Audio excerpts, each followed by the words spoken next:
to Basketball Talk Pro. I'm Ron Ekker. Today we start on a blitz, so to speak, of the qualities of a basketball coach, the desirable qualities of a basketball coach, the qualities that will probably determine the success of a coach and certainly the length of his staying in coaching. Well, we have 7 of them, 7 straight days. They're listed up here in somewhat order, at least in my order.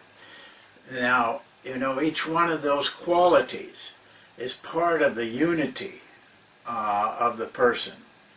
They're what make up the person, and they tie into each other. They help each other.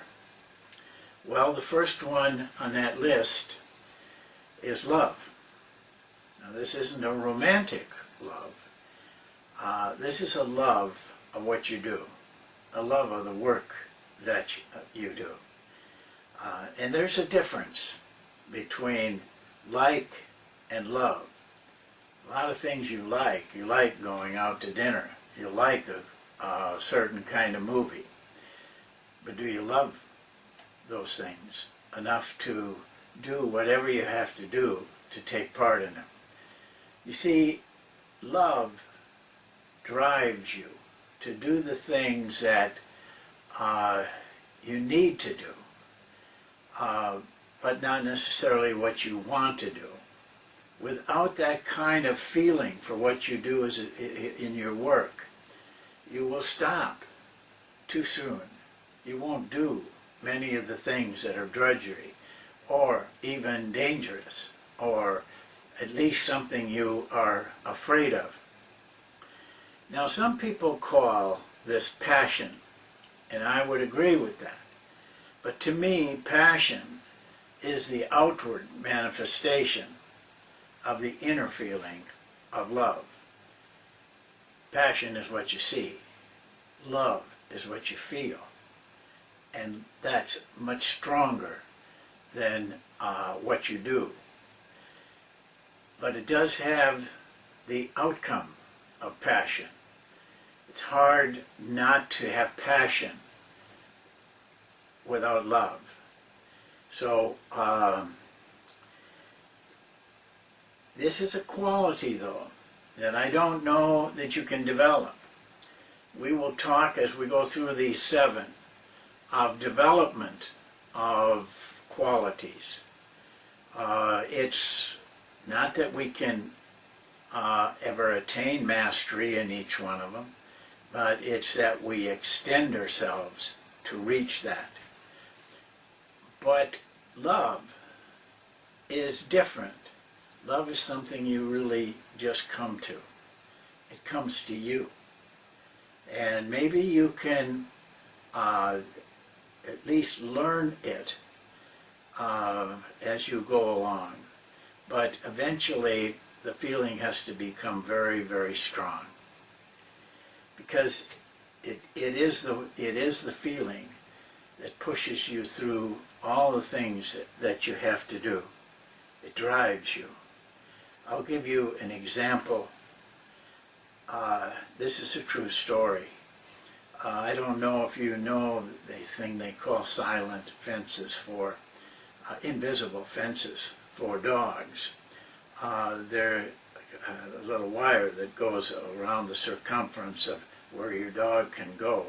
And if the dog gets too close, it gets an electric shock. It won't harm you, but it's painful. And but dogs pick it up quite quickly. And there's a little warning just before you get to that point where you get the shock, so they know enough to pull back. It's not hard to train them well. And they will not go over that for anything except for one thing. A female dog going up about 20 feet beyond the wire. True story. A dog actually was willing to fight through the pain of that electric shock to fight his way through to that lady dog. Well, that's what it does in coaching too. That's what drives you and puts you in a situation that is something you know you need no matter what, how tough it is. All work is accepted. Humble work, working for nothing. And that is probably the best test of your feeling in this quality is, are you willing to do it regardless of where it is and what it is and whether you even get paid or not, but just because you love to do it. I have a friend, actually it was my daughter's piano teacher, internationally well-known pianist, won big contests and everything. He's a wonderful guy. He plays in the biggest symphony halls in the world, but he also plays in little churches and little gyms for nothing. But he loves what he does. He gets paid very well on those big arenas, but he doesn't shun any type of chance to play. He loves what he does. So he does those things. And as coaches, we can test ourselves. I'm not sure that this is a quality, as I said before, that you can develop. I think it's a quality you have. It comes to you. But you can test yourself.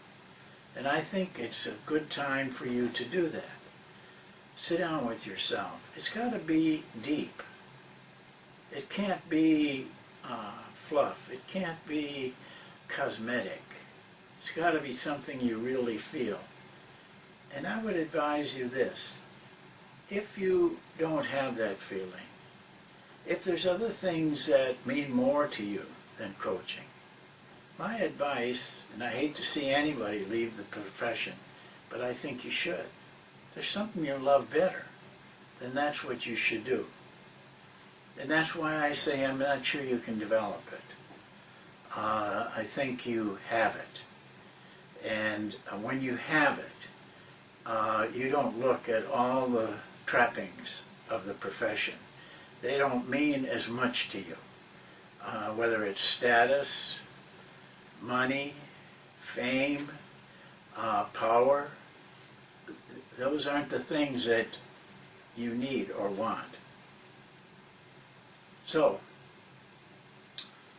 I hope that I hope you all have the kind of love that keeps you in this business for your lifetime, because it is truly a great profession, and it is truly a great lifetime that you will live. Thank you.